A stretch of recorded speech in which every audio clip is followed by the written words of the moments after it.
Hi everyone, welcome back to the mini-series where I am reading Carl Sandburg's The People Yes.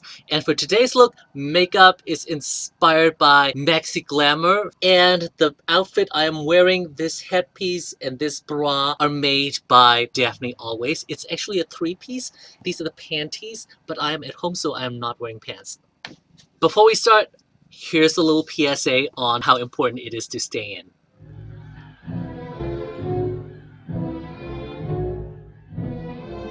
Listen. He's coming. Hush. Be quiet. He's coming closer. Be calm. Don't get excited. We better fly. No, don't fly. Whatever you do, don't fly. He's almost here. I can't stand it any longer.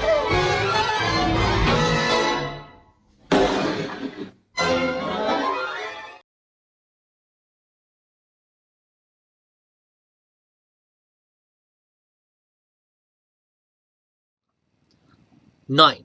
A father sees a son nearing manhood. What shall he tell that son? Life is hard. Be still. Be a rock. And this might stand him for the storms, and serve him for humdrum and monotony, and guide him amid sudden betrayals, and tighten him for slack moments. Life is a soft loam. Be gentle. Go easy. And this too might serve him.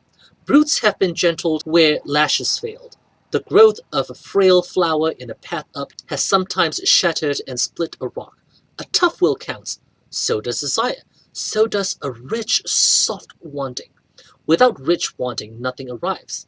Tell him too much money has killed men and left them dead years before burial.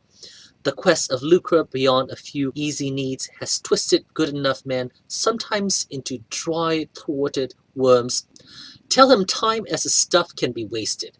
Tell him to be a fool every so often, and to have no shame over having been a fool, yet learning something out of every folly, hoping to never repeat none of the cheap follies, thus arriving at an intimate understanding of a world numbering many fools.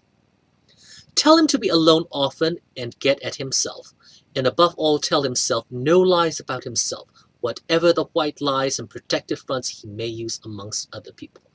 Tell him solitude is creative if he is strong, and the final decisions are made in silent rooms. Tell him to be different from other people if it comes natural and easy being different. Let him have lazy days seeking his deeper motives. Let him seek deep for where he is a born natural. Then he may understand Shakespeare, the Wright brothers, Pasteur, Pavlov, Michael Faraday, and free imaginations bringing changes into a world resenting change. He will be lonely enough to have time for the work he knows as his own. 10. The Australian mounted infantryman now teaches in a Western college. Once he studied at the University of Heidelberg and took a doctor's degree. Once he slept on newspapers, pink sheets, 3 weeks in Grant Park, Chicago, keeping a tight hold on his certificate awarded by the University of Heidelberg. Once he lived 6 weeks in a tent looking in the face of the Great Sphinx of Egypt. Once of a morning shaving, he happened to ask the battered and worn-down Sphinx, "What would you say if I should ask you to tell me something worth telling?" And the Sphinx broke its long silence. Don't expect too much. 11. An Englishman in the old days presented the Empress of Russia with a life-sized flea made of gold, and it could hop. She asked the court, "What can we Russians do to equal this marvel?" The minister took it away and brought it back soon after. He had seen to it and had the monogram of the Empress engraved on each foot of the flea, though it would no longer hop. Wood rangers in the forest of the Tsar came in and talked all night. They spoke of forest sounds. The cry of a virgin tree at its first cut of the axe stays in the air. The sound of the blow that kills a snake is in the air till sundown. The cry of the child wrongfully punished stays in the air. And this was in the old days, and they are a fine smoke, a thin smoke. The people move in a fine thin smoke. The people, yes. 12. The scaffolding holds the arch in place till the keystone is put in to stay. Then the scaffolding comes out. Then the arch stands strong as all the mass-pressing parts of the arch, and loose as any sag or spread, failing of the builder's intention. The arch never sleeps, living in union it holds. So long as each piece does its work, the arch is alive, singing a restless choral. 13. The old straw green turns gold, turns ashen, and prepares for the snow. The earth and the grass hold grand international confabulations with the sun. Along the Arkansas or the Po, grass testifies to the loam of the earth alive yet. The rivers of the earth run into the sea, return in fog and rain alive yet. The shuttlings go on between field and sky and keep corn, potatoes, beans alive yet. The Illinois corn leaves spoken to in high winds run in sea waves of sun silver. Alive yet, the spillover of last night's moonrise brought returns of peculiar cache, a cache of thin air, alive yet. On the shores of Lake Michigan, high on a wooden pole in a box, 2 purple martins had home. And taken away down to Martinique and let loose, they flew home, thousands of miles to be home again. And this has lights of wonder, echo and pace and echo again. The birds let out began flying, north, north by west, north, till they were back home. How their instruments told them of ceiling, temperature, air pressure, how their control boards give them reports of fuel, ignition, speeds is out of the record, out.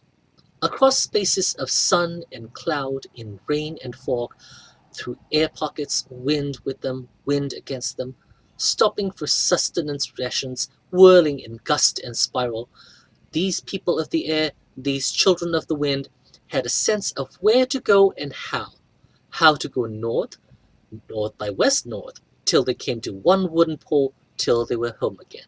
And this has lights of wonder, echo, pace and echo again. For other children, other people, yes. The red ball of the sun in an evening mist, or the slow fall of rain on planted fields, or the pink sheet of a newborn child, or the path of a child's mouth to a nipple, or the snuggle of a bear cub in its mother's paws, or the structural weave of the universe witnessed in a moving frame of winter stars, these hold affidavits of struggle. 14. The people is every man, everybody. Everybody is you, me, and all the others. What everybody says is what we all say. And what is it we all say? Where did we get these languages? Why is your baby talk deep in your blood? What is the cling of the tongue to what it heard with its mother's milk? They cross on the ether now, they travel on the high frequencies over the borderlines and barriers of mountain ranges and oceans. When shall we all speak the same language? And do we want to have all the same language? Are we learning a few great signs and passwords? Why should every man be lost for words? The questions are put every day in every tongue. Where you from, stranger? Where were you born? Got any money? What do you work at? Where's your passport? Who are your people? Over the ether crash the languages, and the people listen. As on the plane of howdy how they listen, they want to hear. They will be told when the next war is ready. The long wars and the short wars will come on the air, how many got killed and how the war ended, and who got what and the price paid, and how there were tombs of the unknown soldier, the boy nobody knows the name of, the boy whose great fame is that of the masses, the millions of names, too many to write on a tomb, the heroes, the cannon fodder, the living targets, the mutilated and sacred dead, the people, yes. 2 countries with 2 flags are nevertheless one land, one blood, one people. Can this be so? And the earth belongs to the family of men. Can this be so? The First World War came and its cost was laid on the people. The Second World War, the third, what will be the cost? And will it repay the people for what they pay? 15. From the people the countries get their names, by the people armies are fed, clothed, armed. Out of the smoke and ashes of the war, the people built again their 2 countries with 2 flags, even though sometimes it is one land, one blood, one people. Hate is a vapor fixed and mixed. Hate is a vapor blown and thrown. And the war lasts till the hate dies down. And the crazy 4 horsemen have handed the people hunger, filth, and a stink too heavy to stand. Then the earth sends forth bright new grass, and the land begins to breathe easy again. though the hate of the people dies slow and hard. Hate is a lingering, heavy swamp mist. And the bloated horse carcass points 4 feet to the sky, and the tanks and caterpillar tractors are buried deep in shell holes, and rust flakes the big guns, and the time rots the gas masks on skeleton faces. Deep in the dirt, the dynamite threw them with an impersonal detonation. War is, oh, and ah. War is, ugh. And after the strife of war begins the strife of peace. 16. Hope is a tattered flag and a dream out of time. Hope is a heart-spun word, the rainbow, the shadow in white. The evening star, inviolable over the coal mines, the shimmer of northern lights across a bitter winter night. The blue hills beyond the smoke of the steelworks, the birds who go on singing in their mates in peace. War, peace. The 10-cent crocus bulb blooming in a used car sales room. The horseshoe over the door, the luck piece in the pocket, the kiss and the confronting laugh and resolve. Hope is an echo. Hope ties itself yonder, yonder. The spring grass showing itself where least expected, the rolling fluff of white clouds on a changeable sky, the broadcast of strings from Japan, bells from Moscow, of the voice of the Prime Minister of Sweden carried across the sea in behalf of a world family of nations, and children singing chorals of the Christ child, and Bach being broadcast from Bethlehem, Pennsylvania, and tall skyscrapers practically empty of tenants, and the hands of strong men groping for handholds, and the Salvation Army singing God Loves Us. And that's a good place to stop for today. Thank you for joining me. I'll see you again soon.